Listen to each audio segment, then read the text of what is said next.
Seahawks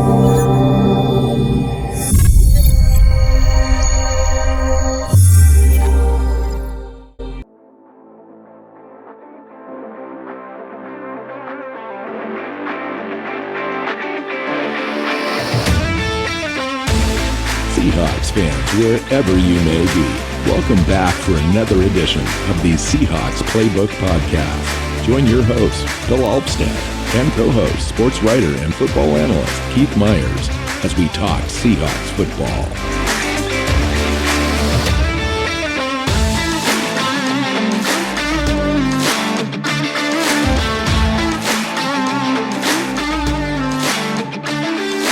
Seahawks fans, welcome back to another edition of the Seahawks Playbook Podcast. I'm your host, Bill Alvstad, sitting down with Keith Myers. We're sitting at the bye week for the Seahawks, and we're just going to talk some Seahawks football today. We're going to talk about the bye, talk about the season that we've had so far, where we're going, and look forward into the crystal ball that Keith has. That's what's giving him the glow that you see right now on his face as the light is shining, that he's actually peering deeply into the crystal ball, finding out if we're going to make the playoffs, make a playoff run even.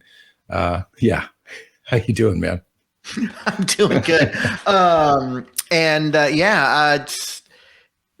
in a weird spot. I mean, the season's about halfway over. I know they've played 8 games. There's 9 left. And you'd think at that point, there's a lot of season left, but we're 3-5. 3-5 is not a good position to be in.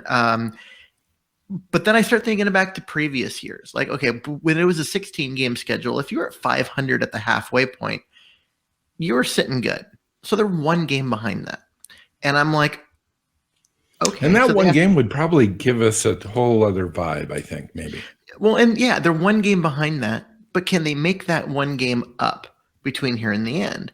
And you have to think that their schedule getting significantly easier over the last 7 weeks, not the next 2, but the last 7. We're going to talk about that for sure. Yeah. So I just look at all of this and I'm like, are we being too negative? Are we too down on this team's chances? It's hard because I set my expectations up pretty high at the beginning. Mm-hmm. I think that's part of the issue. Really, let's be frank about it. I'm off by we're 8 games in, and I'm off by 5 games on my predictions from my prediction show. And you were all kind of praiseworthy when we were doing that show. I remember you kind of called me out. You said, you're actually pretty good at this, surprisingly. And I was like, yeah, surprisingly I am. And so far this year, I've brought that mean average down now to within the spectrum of completely average, because I predicted wins against the Titans, win against the Vikings. I predicted a loss at the 49ers, and we ended up winning that game. A loss, a win at the Rams, a win at the Steelers, and the Saints at Seattle. I predicted a win, and it just hasn't turned out the way that I thought. So in the second half of the season, we actually need to even do better than what I predicted, and I had a pretty decent second half in my prediction show. So where do you want to start with this? Like, how did we end up at 3 wins, Keith? And it's not just all because Russell Wilson missed 3 games. No, it's not. That Russell Wilson missing 3 games probably cost the team 2 wins, because they should have won against the Saints and the Steelers. But the offense could just do nothing behind Geno Smith. And so the team was right there in them in both of those games. So if Wilson doesn't get hurt, they win those 2, but that doesn't tell the whole story. They lost against Minnesota and Tennessee because the defense just could not get a stop. Against Tennessee, the offense only had 3 possessions in the entire second half because the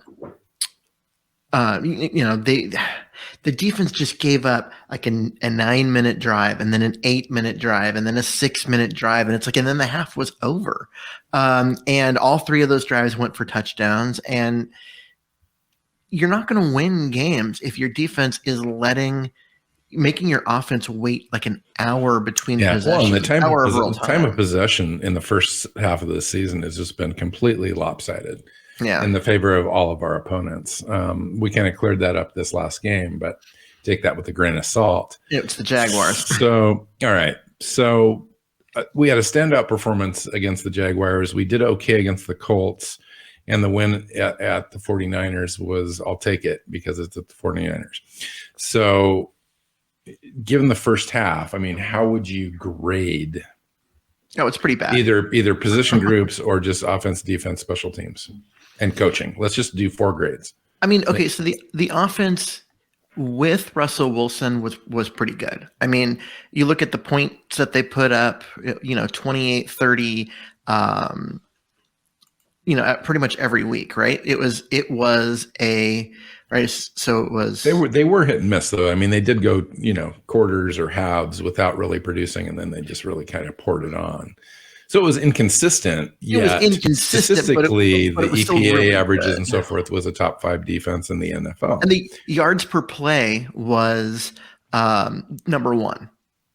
Right, yards per play and points per drive, they were number 1. And Russell Wilson had the best quarterback rating, et cetera. Yeah. I mean, there were all sorts of different categories that you could say that the offense was not the reason that they were losing.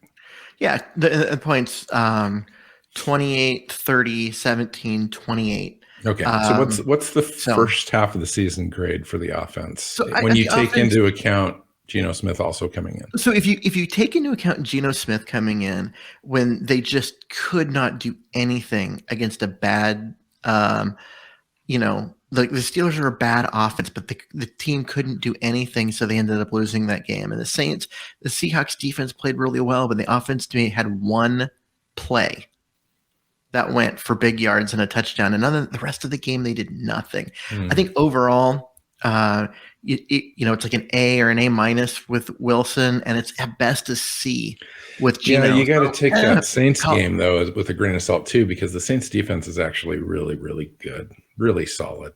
The defense gave up 13 points. You had the one big play on the 5th offensive play of the game for 84 yards and a touchdown. They scored 3 points after that in an entire game. So if you are a Seahawk fan and you're just looking at the record 3-5, you've already been on the fence with Pete Carroll over the last couple of seasons because they haven't been able to get out of the playoffs, out of that first game. And so he's been given a shorter leash than maybe he normally would have. Russell Wilson wanted out, quote unquote, this last offseason before some corrections were made and all that kind of stuff. So you're that fan and you're looking at this going, you guys are just BSing here because we don't have a chance. What do you say to that guy? I'd say look at the schedule and look at what they have to do. I think that the schedule lines up for the Seahawks to make a run. Will it be enough? I don't know. We're going to talk about that here in a minute. But the schedule lines up in a way for the Seahawks to make a run at the playoffs. And given 3 games without Russell Wilson and all of that, having a shot at making a run, I think at this point, hold on. Now, if they go out the next 2 weeks and lay eggs and drop to 3-7, well, then we can, then we know that it's over. But I think at this point it's too early. It's too early to just pull the plug on everything. Like I agree with you, but let's take a look. Let's dig a little deeper. Let's just go into the first couple games as we return from the bye. At Green Bay and then versus Arizona at home. Okay, so let's take a look at Green Bay first. We know Aaron Rodgers got in a little bit of trouble yesterday. Too bad he didn't get in a little trouble about 5 days from now. It would have been a whole other situation. But at Green Bay, Seattle's coming off a bye, came off a pretty decent, solid win, even though it was against a lesser opponent. Russell Wilson's returning. He's going to start practicing. He's practicing solo right now, but he's going to be practicing with the team. Mm-hmm. He's already throwing balls accurately at 20 yards with velocity. He's going to start this game. What do you – okay, let's take the next two games, Packers, Cardinals. We're 3-5. It seems like the best case scenario is we somehow squeak these two out and we end up at 500. Second best case scenario is we take one of two. Let's talk about those two scenarios for a second and kind of do the optimistic side of this equation first. Okay. We'll start with that one. If they take these two out, they get back to 500 at 5-5 with 7 games left. This is a team that is making the playoffs because with those 7 games left, they could easily go 5-2 and end up, at 10-7, and that's going to get and have just beaten 2 of the best teams in the NFC. Yeah, and so 5-2 would actually be pretty easy. I mean, there's some bad teams on here, and you're looking at Arizona Week 18. Whether or not that's going to be are they going to even be playing their starters in that game? Does it really matter to them? Yeah. And so it's going to come down to can they if they upset the Rams at the Rams. Okay, you're getting ahead of yourself now. In Week 15, now you're looking at a good score. You're looking at a good record. Stick with these two. So what if they split this next 2, and one of them's ugly as you can imagine, and the other one's solid because it came against one of these two teams? Which win is more likely against which team? Arizona. I think winning against Arizona is more likely at home. Yeah, just because of the history at Lambeau. Yeah. Well, not even that. The Packers defense, I think, is playing better than most people realize. They're a pretty good defensive team, and by Rodgers with the positive COVID test is probably going to miss this week. But there's a good chance he'll be back, and if he's not, well, that changes the dynamic a lot because he hit 10 days and then he has to pass 2. He has to get 2 positive tests before he's allowed back. And so all of that could play into a dynamic where he isn't as prepped and ready for a game. Or if he doesn't, if one of those tests comes back positive, then he is out for longer. And so I could see a situation where the Seahawks run into a Green Bay team that's maybe not quite as prepared as they would be. But I'm assuming that Rodgers will be there and the team will be ready. And that's just a really good defense, a good offense. The Seahawks don't really have a cornerback answer for the Adams. For the Packers, for Adams. There you go. I was like Devontae. Adams. It's weird that I remember the first name but not the last. But yeah, they don't have a cornerback answer for Adams, and I could just see that game kind of getting away from him a little bit. But it wouldn't be out of the question for the Seahawks to win that game if Russell Wilson plays. They could beat any team if Russell Wilson plays. Okay, so we'll come up with kind of a win-loss record after we kind of go through these things. But for now, we'll just kind of leave it loose. So after and then the Cardinals come into Lumen Field to face the Seahawks. Cardinals are hot. They did lose to the Green Bay Packers in an NFC game. That Cardinals game could be so pivotal if we're saying we're going to make a playoff run or not. And then we go to Washington. And it's a Monday Night Football game, which is weird that's a Monday night game because Washington is just not a good football team. And like, why is Washington getting a Monday night game? Like that doesn't make a lot of sense. So yeah, and that one should be a win, right? But at the same time, you kind of want to see what the team looks like now with Russell Wilson back. Is the defense still going to be on its way to being fairly solid, or will they revert for some reason? And does the offense continue to build some momentum? Why would Russell Wilson being back at quarterback make I know that they are seemingly unrelated, but they're very much unrelated. Here's my point. I haven't seen the complete team yet. Like, Russell Wilson's been out, defense has improved. I want to see Russell Wilson come back, the defense continue to improve, the special teams. I want to see it all come together because that's what it's going to take to have this thing kind of go on. It is, but I'm failing to see the connection. They're unrelated. They're unrelated. Why would Russell Wilson come back, make the defense worse? That doesn't. It doesn't necessarily translate that way. Okay. No, I'm just saying I need to see them all be on the same page. They have not yet been on the same page all season yet. Washington's not a good team. The Seahawks should win that game. 49ers, it's at Seahawks after that. Yeah, 49ers at home. Seahawks already beat the 49ers. The 49ers defense is... You know how hard it is to win against your division rival twice. Yeah, I don't buy that. And they are 3-5 right now. They are. And they still have a mediocre quarterback, and their defense is one really good player. And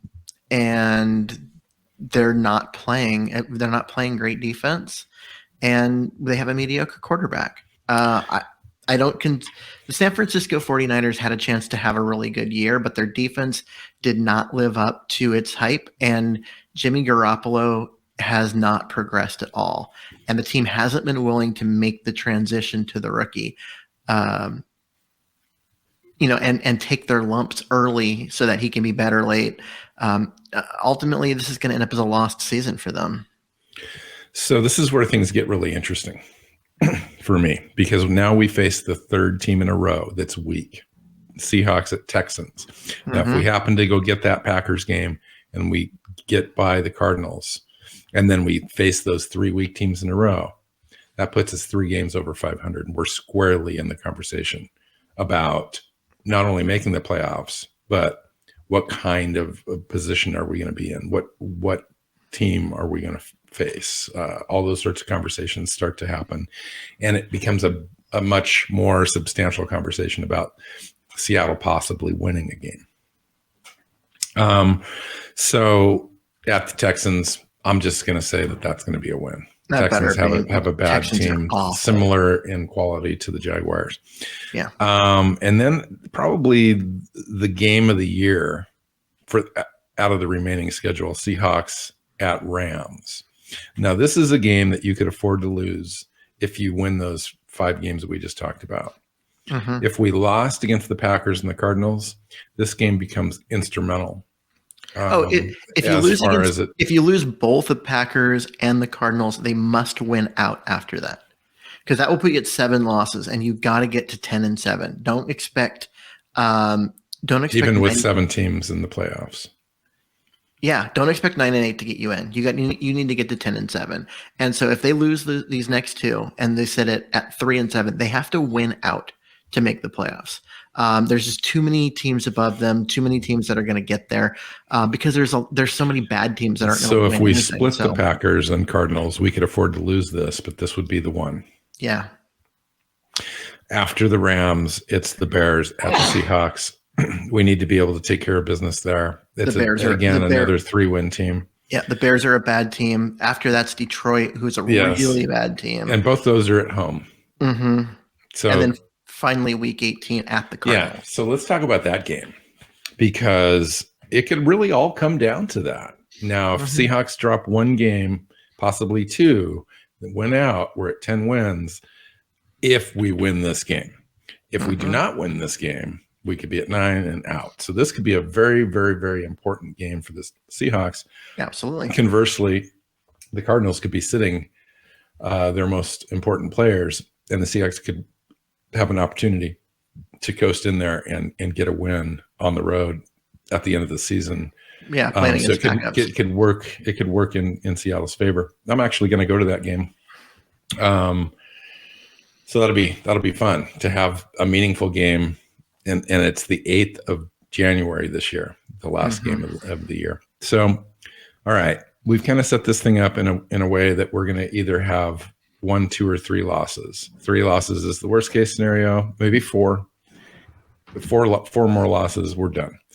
If we get 3 losses, there's an outside chance. 2 losses, we can pretty much say that we're in, but we'd have to, right?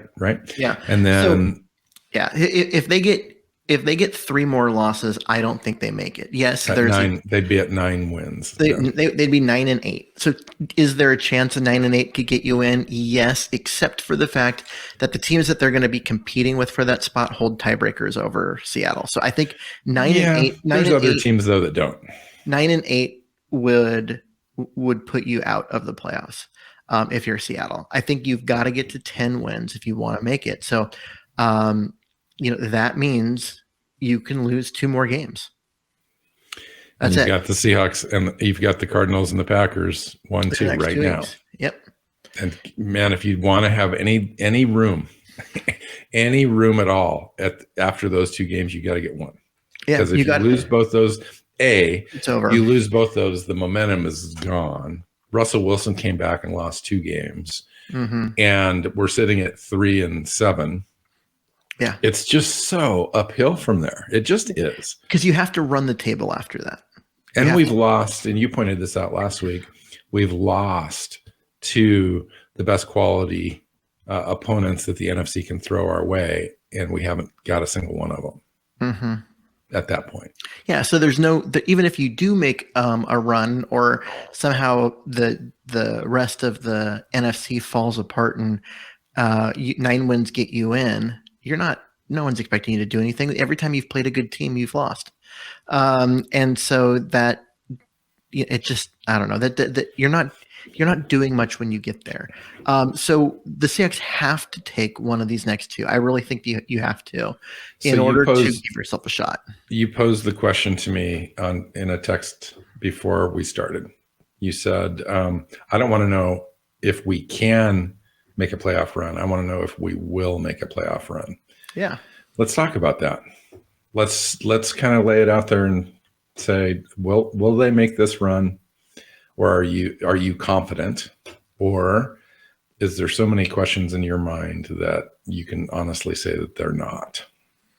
Well, 2 weeks ago, or a week ago, because this was before the Jacksonville after the Saints game. After the Saints game, I was thinking they were done. Just they just had too many losses, and the margin for error had gotten too small. But at the time, we were thinking that Russell Wilson may miss 2 more games after the bye, and you're like, okay, well, they're getting blown out in those 2 games without Wilson, so it doesn't matter. But if Wilson really is coming back for these 2 games, they've got to steal one. They've got to get one. And if they do get one of these 2, I think a run's coming, because, the Bears, the Lions, the Texans, the Washington football team, 49ers again at home. Yeah. I mean, those are, you should be able to go get those wins. You should be able to get those.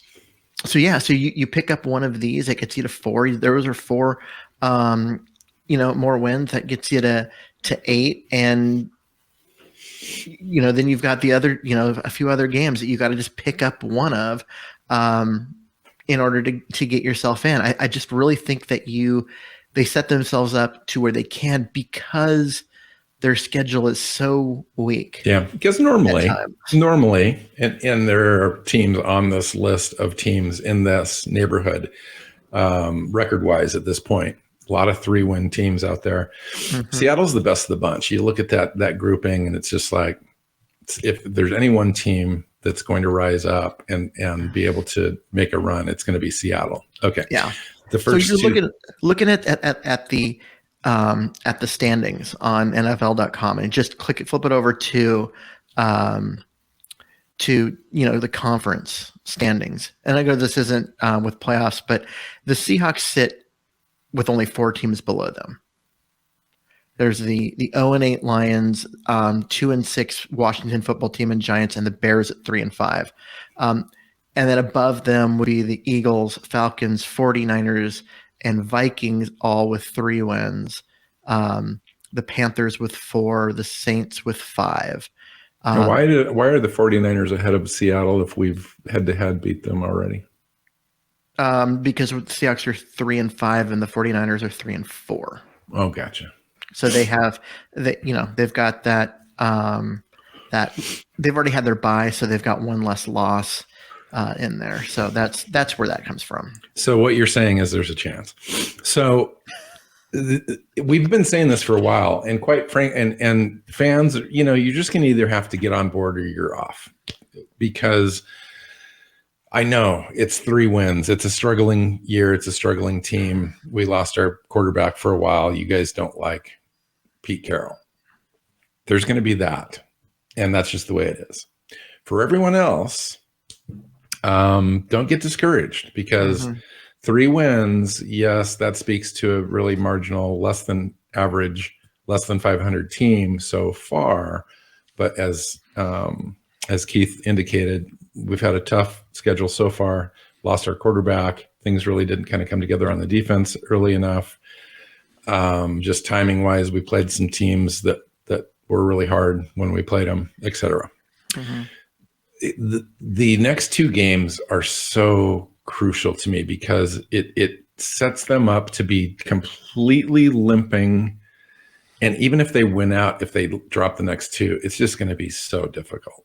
The upside, though, is if we get these 2 games. I mean, if we were to win these 2 games with Russell Wilson coming back, performing really well, the defense has been getting solid, it would really make a statement, A, to the team, but B, to the fans and to the rest of the NFL, that the Seahawks are vastly improving in season and are primed and ready to make a schedule run, because you said the schedule is pretty weak. Well, it just tough. Really does line up for the Seahawks if they can get at least one of these 2 teams. Yeah, I look at this and people are like, oh well, the Seahawks are 3-5, they must be bad. And I go, well, if Wilson didn't get hurt, they easily win these last 3 games. And if so, if 2, regardless. No, I mean the Saints game where the defense only gave up 13, and the Pittsburgh game. I think those are both easy wins with Wilson playing instead of Geno. And so you have a very different view of this team at 5-3 instead of 3-5, especially going into the second half of the season where, there's a lot of winnable games. There's a lot of winnable games, but now the margin of error is 0. Yeah. Yeah. Which is hard. Yeah. I mean, the Wilson injury, that's what happens. You lose your quarterback and you have to deal with that. But I'm looking at the teams that are currently in the wild card spots, which is what Seattle is honestly going after. The Rams, Saints, and Panthers. The Rams just made a monster trade to get one of the best pass rushers in the NFL, and they're sitting at 7-1. I don't think they are going away. If anything, they might overtake Arizona for that number 1 spot. But the Matthew Stafford is having a heck of a year. He is, and the defense just got better. The Saints just lost their quarterback, and now they're going to Taysom Hill. That's a team that could just fall off everywhere. Carolina Panthers started the season 3-0, playing 3 really bad teams. They've been 1-4 since then and have not looked good, and they've benched their quarterback twice. In that's a team that could totally fall. So there is going to be. We play Chicago. Chicago's right there with us. We play Chicago. The 49ers are right there with us. We play them. So we take those 2 games. We're eliminating 2 of those teams that are right there with us, and we at the end. You got to pass the Eagles. So where do you see it? Where do you see it coming down to? The Vikings, Seahawks, and that's it.